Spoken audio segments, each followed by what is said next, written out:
नमस्कार। प्रस्तुत है आज का चिंतन। व्यक्ति स्वयं क्या है, जीवन का स्वरूप एवं लक्ष्य क्या है, जीवन के साथ जुड़ी हुई विभूतियों का सही उपयोग क्या है। इन प्रश्नों को उपेक्षा के गर्त में डाल देने से एक प्रकार की आत्मविस्मृति छाई रहती है। अंतःकरण मूर्छित स्थिति में जा पहुंचता है और जीवन नीति का गंभीर निर्धारण नहीं हो पाता।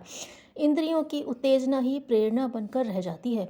प्रचलित ढर्रे का अनुकरण ही स्वभाव बन जाता है।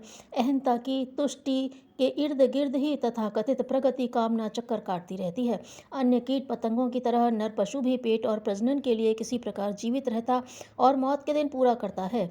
कटी पतंग और पेड़ से टूटे पत्ते हवा के झोंकों के साथ दिशाविहीन स्थिति में जिधर तिधर उड़ते और छितराते रहते हैं। कोई उच्च उद्देश्य सामने न रहने और उस दिशा में कोई महत्वपूर्ण प्रयास न बन पड़ने पर व्यक्ति को जीवन का आनंद मिल नहीं पाता।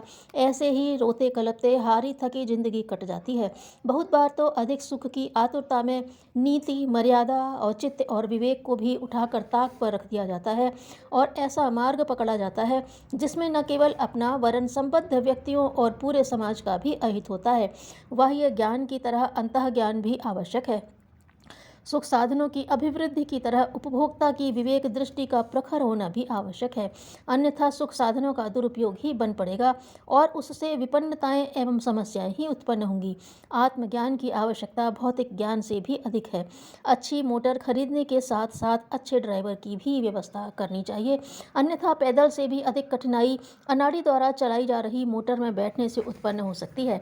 आत्मज्ञान की आवश्यकता यदि अनुभव की जा सके तो सबसे पहले यह विचार करना होगा कि हम हैं क्या और आखिर क्यों जी रहे हैं।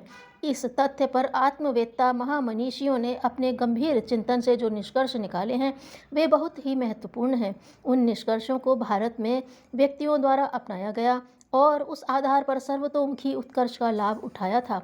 अणु क्या है? सुविस्तृत पदार्थ वैभव का एक छोटा सा घटक। आत्मा क्या है? परमात्म सत्ता का एक छोटा सा अंश। अणु की अपनी स्वतंत्र सत्ता है, पर जिस ऊर्जा आवेश के कारण उसका अस्तित्व बना है तथा जो क्रियाकलाप चल रहा है वह व्यापक ऊर्जा तत्व से भिन्न नहीं है। जीवात्मा की सत्ता स्वतंत्र दिखती भर है, पर केवल वह उसका अस्तित्व एवं स्वरूप भी व्यापक चेतना का एक अंश मात्र है। अध्यात्मवाद के इस सिद्धांत से यह निष्कर्ष निकलता है, हम विश्व चेतना के एक अंश मात्र हैं, समष्टि की आधारभूत सत्ता हैं, हम उसकी छोटी सी चिंगारी भर हैं। एकता को शाश्वत भर समझा जाए एवं पृथकता को कृत्रिम, सब में अपने को और अपने को सब में समाया हुआ देखा, समझा और माना जाए। सबके हित में अपना हित सोचा जाए, सबके दुख में अपना दुख माना जाए, सबके सुख में अपना सुख, सबका उत्थान अपना उत्थान, सबका पतन अपना पतन। यह मानकर चलने से सीमित परिधि में सुखी होने की क्षुद्रता घटती है और व्यापक क्षेत्र में सुख संवर्धन की योजना सामने आती है। अपनापन ही प्यारा लगता है। यह आत्मीयता जिस पदार्थ अथवा प्राणी के साथ जुड़ जाती है वही आत्मीय परम प्रिय लगने लगता है। अपनेपन का दायरा छोटा हो तो मात्र शरीर की, बहुत हुआ तो परिवार की सुख सुविधा सोची जाती रहेगी। वह थोड़ा सा क्षेत्र ही अपना प्रतीत होगा और उतने तक ही प्रिय लगने की परिधि सीमित बनकर रह जाएगी। यह क्षेत्र जितना अधिक बढ़ेगा उतनी ही प्रियता की परिधि विस्तृत होती चली जाएगी। सभी अपने लगेंगे तो अपना परिवार अत्यंत सुविस्तृत बन जाएगा। प्रिय पात्रों की संख्या जितनी ही बढ़ती है उतना ही सुख संतोष मिलता है। यदि व्यापक क्षेत्र में आत्मीयता विस्तृत कर ली जाए तो अपनेपन का प्रकाश बढ़ता जाएगा और उस सारे क्षेत्र का वैभव परम प्रिय लगने लगेगा। मनुष्य जीवन भगवान का प्राणी को दिया गया सबसे बहुमूल्य उपहार है। इससे अधिक महत्वपूर्ण चेतना संरचना उसके भंडार में और कोई नहीं है। इसे अनुपम और अद्भुत कह सकते हैं। बोलना, सोचना, शिक्षा, कला, आजीविका, उपार्जन, भोजन, निश्चिंतता, वस्त्र, निवास, चिकित्सा, वाहन, परिवार, समाज, शासन, कृषि, पशुपालन, वैज्ञानिक उपकरण एवं अनेकानेक सुख साधनों की सुविधा सृष्टि के अन्य किसी प्राणी को प्राप्त नहीं है। यहाँ यह प्रश्न उठता है कि सभी प्राणी ईश्वर के पुत्र हैं। एक समदर्शी पिता को अपनी संतानों के साथ समान व्यवहार करना चाहिए और समान अनुदान देने चाहिए। फिर ऐसा क्यों हुआ कि मनुष्य को ही इतना अधिक दिया गया और अन्य प्राणी उससे वंचित रखे गए? यदि यह सब विभूतियाँ मात्र मौज करने के लिए ही मनुष्य को मिली होती तो निश्चय ही इसे उसे अन्याय और पक्षपात कहा जाता, किंतु परमात्मा न तो ऐसा है और न ऐसी नीति अपना सकता है। खजांची, स्टोर कीपर, मिनिस्टर आदि यदि अपने अधिकार की वस्तुओं को निजी उपयोग में खर्च करने लगे तो यह उनका अपराध माना जाएगा और दंड मिलेगा। ठीक इसी प्रकार मनुष्य को जो मिला है वह संसार को अधिक सुखी समुन्नत बनाने के लिए मिली हुई धरोहर के रूप में है। उसमें से औसत नागरिक के स्तर का निर्वाह भर अपने उपयोग में लिया जा सकता है। इसके अतिरिक्त समय, श्रम, ज्ञान, धन, पद, प्रभाव आदि के रूप में जो वैभव मिला है उसका जितना अंश शेष रह जाता है उसे लोकमंगल के लिए नियोजित किए रहना मनुष्य जीवन का दूसरा प्रयोजन है। पूर्णतः प्राप्ति की दिशा में अग्रसर होते हुए अनुकरणीय, आदर्श एवं पवित्रतम देव जीवन जिया जाए और शारीरिक, मानसिक एवं भौतिक उपलब्धियों में से न्यूनतम अंश अपने लिए लेकर शेष का परमार्थ प्रयोजनों में उपयोग किया जाए। यही है ईश्वर प्रदत्त सुर दुर्लभ मानव जीवन के अलभ्य अवसर का श्रेष्ठतम उपयोग।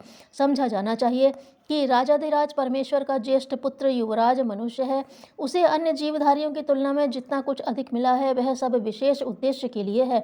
उसे विलासिता, संग्रह, अलंकार के उद्धत प्रदर्शन एवं औलाद के लिए मुफ्त का धन छोड़ जाने जैसे हेय प्रयोजनों में खर्च नहीं किया जाना चाहिए।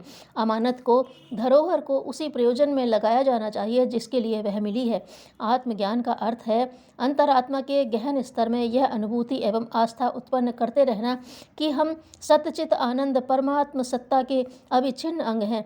हमें पूर्णता प्राप्ति के लिए श्रेष्ठतम जीवन क्रम अपनाना है और जो उपलब्ध है उसे लोकहित के लिए प्रयुक्त करना है। आत्मज्ञान की भूमिका में जगा हुआ जीवात्मा संकीर्ण स्वार्थपरता की परिधि को लांघकर सब में अपने को और अपने में सबको देखता है। इसलिए उसके सामने व्यक्तिवादी आपाधापी फटकने भी नहीं पाती।